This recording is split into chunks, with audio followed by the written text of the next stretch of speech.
Hello and good morning all of you. स्वागत आहे तुमचं मेगाविड एज्युकेशनच्या यूट्यूब चॅनलवर. चला बघूया आजचे आपले व्होकॅब्युलरीचे words, one word substitutions, idioms and phrases आणि मिसस्पेल्ड वर्ड. तर फर्स्ट वर्ड आहे आपला तो आहे फॅन्सिड. फॅन्सिड म्हणजे काय होते तर डेफिनेशन बघूया आधी. रिगार्ड अ हॉर्स टीम और प्लेयर ॲज लाईकली विनर. म्हणजेच हॉर्स असो, टीम असो किंवा प्लेयर असो, असं वाटणे की तो यशस्वी होईल म्हणजे तो जिंकेल. तर एक कल्पना करून घेणे की ते जिंकेल म्हणून, तो प्लेयर जिंकेल, तो हॉर्स जिंकेल किंवा ती टीम जिंकेल, अशी जी कल्पना असते त्याला आपण काय म्हणत असतो, फॅन्सीड. तर फॅन्सीडचा अर्थ काय होतो मराठीमध्ये, कल्पना करणे. काल्पनिक पण होते, काल्पनिक,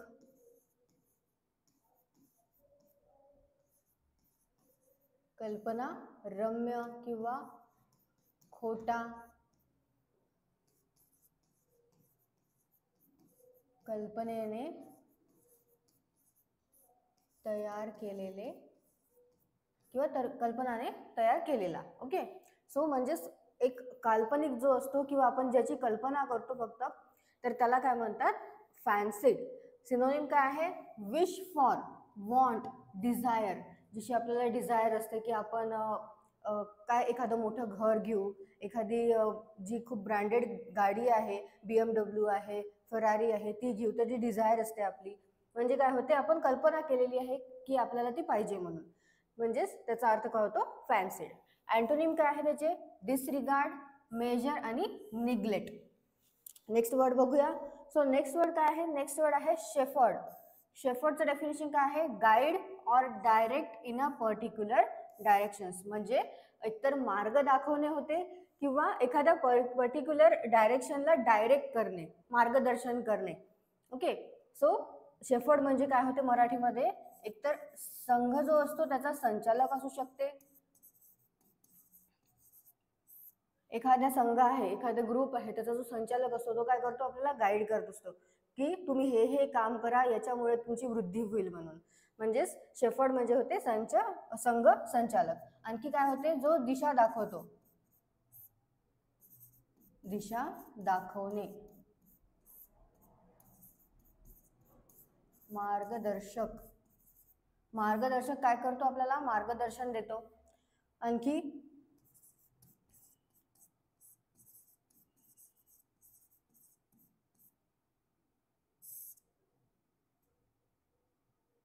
मार्ग दाखवणे. आणखी काय होते, शेफर्ड म्हणजे हे पण होतं, ओके, जो मेंढ्या पाळत असतो. ओके, मेंढ्या तुम्हाला माहितीच असेल, ते पाळत असतात, तर त्यांना काय म्हणतात, धनगर म्हणतात.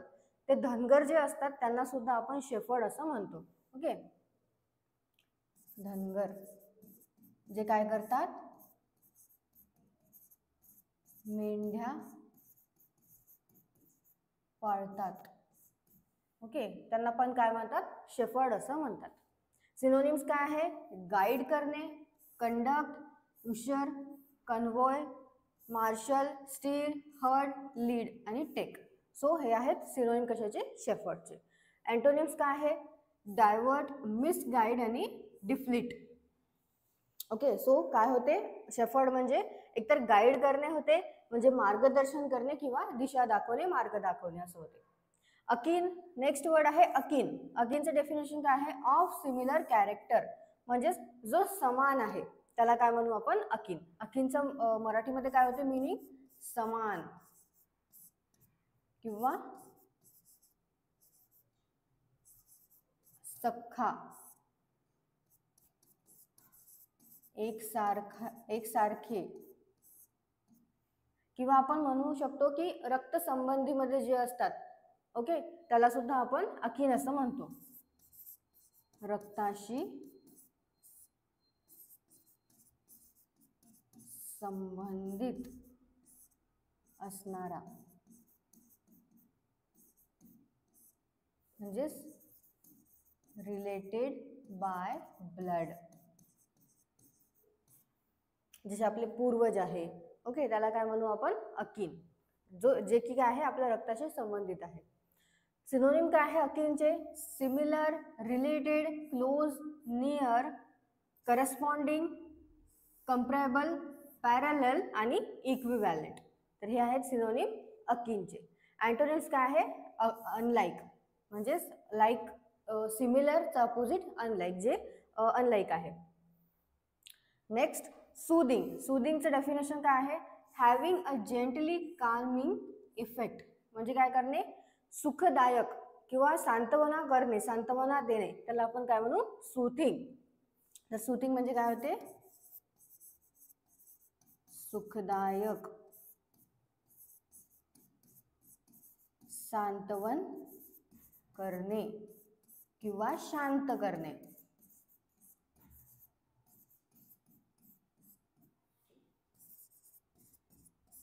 समजा कोणाला दुःख आहे, काही झालेलं आहे, तर त्याचं दुःख कमी करणे.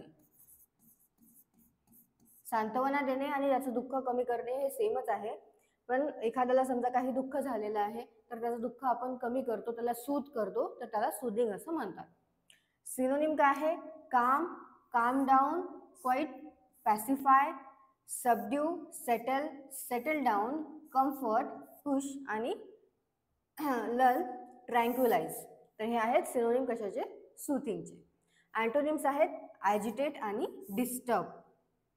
नेक्स्ट बघूया one word substitution. So one word substitution मध्ये काय आहे? A collection of items of the same type stored in a hidden or inaccessible place. तर काही कलेक्शन जे आहे, जसं एखादं काही कलेक्शन आहे सेम टाईपचं, जे स्टोर होते, एकतर हिडन मध्ये स्टोर होते किंवा इझिली त्याला ॲक्सेस नाही करू शकत आपण. जसं आपला मोबाईल आहे, मोबाईलमध्ये आपण जेव्हा क्रोमवर काही सर्च करतो, तर क्रोमवर काही सर्च करतो तेव्हा पण काही जे असतात फाईल डाउनलोड होतात किंवा काही हिडनमध्ये चालले जातात. तर त्याचे जे कॅचे असतात त्याला काय म्हणतात? कॅचे. ओके, तर त्याचे हिडन आणि इनॲक्सेसिबल जो प्लेस असतो त्याला आपण कॅचे असं म्हणतो. जसं टेलिग्रामवर आहे, टेलिग्रामवर आपण जे PDF डाउनलोड करतो किंवा मूवीज डाउनलोड करतो, तर ते डाउनलोड होतात, पण आपण ते फोनमधून जरी डिलीट केल्या तरी पण त्या टेलिग्राममध्ये स्टोअर असतात, पण ते आपल्याला दिसत नाही. त्याच्यामुळे आपल्याला सेटिंगमध्ये जाऊन त्याचं कॅचे क्लिअर करावा लागतो.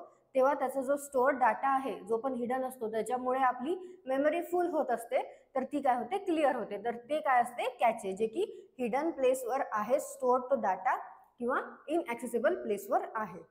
सो कॅचे म्हणजे काय होते? दडवलेला साठा. एकतर दडवलेला साठा होऊ शकतो किंवा दडलेला साठा होऊ शकतो किंवा गुप्त साठा.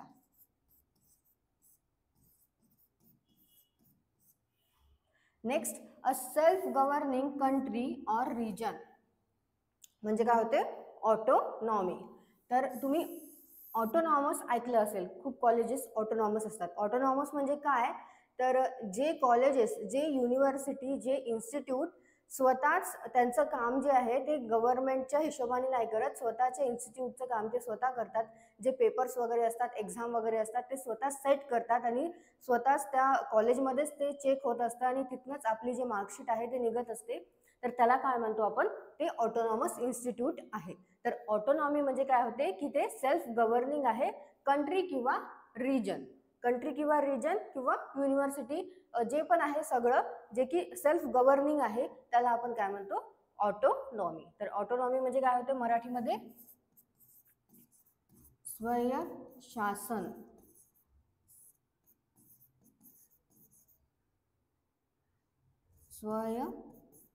निर्णय म्हणजे ते स्वतःचे निर्णय स्वतः घेतात. जसं आता एक कॉलेजेसमध्ये खूप सारे कॉलेजेस आहे ज्याच्यामध्ये एक्झाम्स जे आहे ते एका स्पेसिफिक टाइमला होत असते, पण कोणते कोणते जे ऑटोनॉमस कॉलेज आहे ते कधी आधी ठेवतात किंवा नंतर ठेवतात. तर असे जे काय करतात ते स्वतः निर्णय घेतात त्यांच्या इन्स्टिट्यूट बद्दल, म्हणजे ते ऑटोनॉमस कॉलेज आहे. स्वतःच्या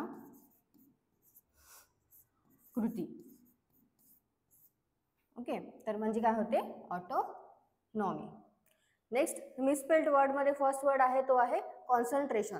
कॉन्सन्ट्रेशन म्हणजे काय होते? तर एकाग्रता, एकाग्रता, एकाग्र चित्तने जे आपण समजा आपली आता एक्झाम आहे, आपण काय करत असतो? एकाग्र चित्तपणे अभ्यास करत असतो, म्हणजे आपल्या कॉन्सन्ट्रेशनने आपण काम करत आहे किंवा वर्क करत आहे किंवा अभ्यास करत आहे, तर आपण काय करत आहे? एकाग्र चित्तपणे बसलो आहे आणि आपण अभ्यास करत आहे तर त्याला काय म्हणू आपण कॉन्सन्ट्रेशन. तर ऑप्शन सी जो आहे तो करेक्टली स्पेल्ड आहे. कॉन्सन्ट्रेशनची स्पेलिंग बघून घेऊया.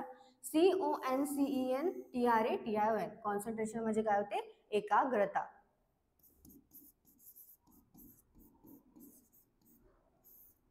नेक्स्ट वर्ड आहे आपला डिस्ट्रॅक्शन. तर डिस्ट्रॅक्शन ऑप्शन ए हा करेक्टली स्पेल्ड आहे DISTRACTION. तर जे कॉन्सन्ट्रेशन आहे त्याचंच अपोजिट काय आहे डिस्ट्रॅक्शन. म्हणजेच जे एकाग्रता आहे त्याचं अपोजिट काय आहे की एकाग्रता भंग करणे किंवा एकाग्रता भंग होणे. समजा आपण अभ्यास करत आहे, आता आपली एक्झाम आहे, आता 12th आणि 10th जी एक्झाम आहे त्याच्यासाठी ते अभ्यास करत आहे किंवा कोणी पण अभ्यास करत आहे. तर एखादी आपल्या साईडला आपला मोबाईल ठेवून आहे, तो सायलेंट नाही आहे, त्याच्यावर एखादी नोटिफिकेशन आली तर आपल्याला काय होतं की आता मी नोटिफिकेशन पाहू की अभ्यास करू. म्हणजे तुमचं काय झालेलं आहे ते डिस्ट्रॅक्शन झालेलं आहे. तर तुम्हाला आतुरता असते की कोणाचा मेसेज आला असेल किंवा कशाची नोटिफिकेशन आली असेल. म्हणजे तुमचं कॉन्सन्ट्रेशन काय झालेलं आहे तिथे भंग झालेलं आहे. एकाग्रचित्तता तुमची तिथे भंग झालेली आहे. म्हणजे काय झालेले आहे तुम्ही डिस्ट्रॅक्ट झालेले आहे. त्याचा अर्थ काय होतो डिस्ट्रॅक्शन. डिस्ट्रॅक्शनला मराठीमध्ये काय म्हणतात तर लक्ष विचलित करणे किंवा कंटाळा येणे. कधी कधी आपल्याला कंटाळा सुद्धा येत असतो अभ्यास करताना. ओके. एकाग्रता भंग करणारी गोष्ट. ओके. डिस्ट्रॅक्शन म्हणजे माहित झाले तुम्हाला. आता नेक्स्ट बघूया idioms and phrases. Idioms and phrases मध्ये फर्स्ट काय आहे deliver the goods. Deliver the गुड्सचं मिनिंग आहे do what is expected or promised. म्हणजेच जे आपण वचन दिलेलं आहे किंवा जे अपेक्षित आहे ते काय करणे. ओके. जे प्रॉमिस केलेलं आहे आपण, जे वचन दिलेलं आहे ते करणे, त्याला आपण काय म्हणू डिलिव्हर द गुड्स. म्हणजेच आपण काय केलेलं आहे डिलिव्हर केलेलं आहे goods. I have given my car to a new mechanic for repair hope he deliver the good.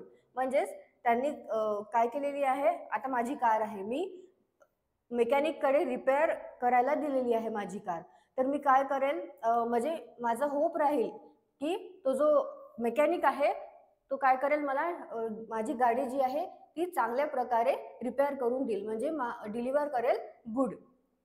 Okay. म्हणजे काय की जे माझी अपेक्षा आहे त्या मेकॅनिक कडून की तो माझी गाडी चांगली करून देईल तर ती करणे deliver the good. Okay. Deliver the good म्हणजे काय होते जे वचन दिले आहे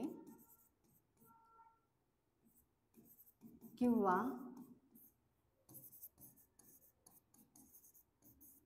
अपेक्षित आहे ते करणे. म्हणजे माझी अपेक्षा आहे की तो मला माझी गाडी चांगली करून देईल त्याच्याकडनं. म्हणजेच तो काय करेल माझी गाडी बरोबर व्यवस्थित देईल. म्हणजे डिलिव्हर द गुड. नेक्स्ट आहे fine tooth comb. Fine tooth कॉम्बचं मिनिंग आहे examining something carefully to not miss out any details.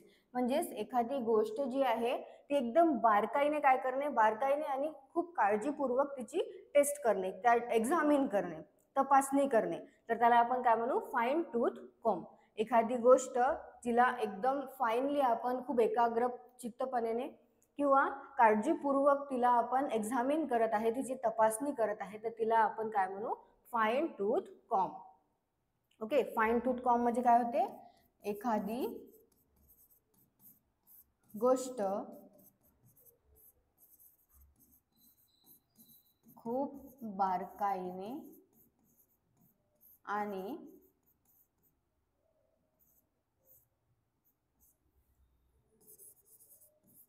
खूप काळजीपूर्वक तपासणे. Okay. The boss examined my report with a fine-tooth comb before submitting it to the senior management. म्हणजेच माझ्या बॉसनी माझी जी report आहे ती एकदा काय केलेली आहे फाईन टूथ कॉम्ब केलेली आहे जे सिनियर मॅनेजमेंट आहे त्यांना सबमिट करण्या अगोदर. Okay. So fine tooth comb म्हणजे काय होते एखादी गोष्ट खूप बारकाईने आणि खूप काळजीपूर्वक तपासणे. त्याच्यानंतर आपण बघितलं होतं deliver the goods. Deliver the goods म्हणजे जे वचन दिलेलं आहे किंवा जे अपेक्षित आहे ते करणे. Correctly spelled word. Misspelled word मध्ये आपण कॉन्सन्ट्रेशन बघितलेलं आहे. कॉन्सन्ट्रेशन म्हणजे एकाग्रता होते. आणि सेकंड वर्ड आपण बघितलेला आहे डिस्ट्रॅक्शन. तर कॉन्सन्ट्रेशनचा अपोजिट होते डिस्ट्रॅक्शन. डिस्ट्रॅक्शन म्हणजे काय होते, लक्ष विचलित करणे किंवा एकाग्रता भंग करणारी जी गोष्ट असते त्याला आपण डिस्ट्रॅक्शन असं म्हणतो. ऑटोनॉमी म्हणजे काय होते, जी की सेल्फ गव्हर्निंग कंट्री आहे, रिजन आहे किंवा इन्स्टिट्यूट आहे, ऑर्गनायझेशन आहे, त्याला आपण काय म्हणतो, ऑटोनॉमी. म्हणजेच जो स्वतःचा निर्णय स्वतः घेतो, स्वतः सगळेच काम करतो, त्याला आपण ऑटोनॉमी असं म्हणतो. स्वयंशासन. कॅचे म्हणजे काय होते, जो की जो डाटा आहे तो दडलेला आहे किंवा गुप्त आहे त्याला आपण कॅचे असं म्हणू. नेक्स्ट फॅन्सीड आपण बघितलेलं आहे. फॅन्सीड म्हणजे काय होते, काल्पनिक किंवा कल्पनेने तयार केलेलं जे असते त्याला आपण फॅन्सीड असं म्हणतो. शेफर्ड म्हणजे काय आहे, जो दिशा दाखवतो, जो आपल्याला मार्गदर्शन करतो. नेक्स्ट अकिन म्हणजे होते, जो की समान आहे, एक सारखा आहे किंवा रक्ताशी संबंधित असणारा आहे, जो रिलेटेड बाय ब्लड आहे त्याला आपण अकिन असं म्हणू. आणि लास्ट आहे सुदिंग. सुदिंग म्हणजे काय होते, की दुःख कमी करणे, कोणाला सांत्वना करणे, शांत करणे, त्याला आपण सुदिंग असं म्हणू. ओके, सो याचे वर्ड्स तुम्ही सगळे बघा एकदा, आणखी याचे सिनोनिम्स आणि अँटोनिम्स सुद्धा वाचा. सोबत यांचे तुम्ही सेंटेन्सेस सुद्धा तयार करत चला, त्यामुळे तुम्हाला आणखी हे लक्षात राहील की कसे यूज करायचे तुम्हाला वर्ड्स. जसं आता रिडिंग कॉम्प्रिहेन्शन मध्ये एक्झाम्स मध्ये येत असतं की एक फिलिंग द ब्लँक येत असते रिडिंग कॉम्प्रिहेन्शन मध्ये, की तुम्हाला 4-5 वर्ड दिलेले असते आणि त्यामध्ये तुम्हाला हा वर्ड कसा फिट करायचा आहे. सो तुम्हाला ते कळेल की सेंटेन्स वाचून की हा तिथे वर्ड फिट होईल की नाही. त्यामुळे तुम्हाला ते वर्ड्सची वोकॅब्युलरीची सगळी मिनिंग्स माहिती असल्याला पाहिजे. सो त्यामुळे तुम्ही हे सगळे जे मी मराठीमध्ये दिलेले आहे ते मराठीमध्ये एकदा वाचा. मराठीमध्ये वाचल्यामुळे तुम्हाला ते वर्ड जे आहे ते लक्षात येईल की तो काय दर्शवत आहे, काय मीनिंग आहे त्याचं. So all the best all of you and thank you.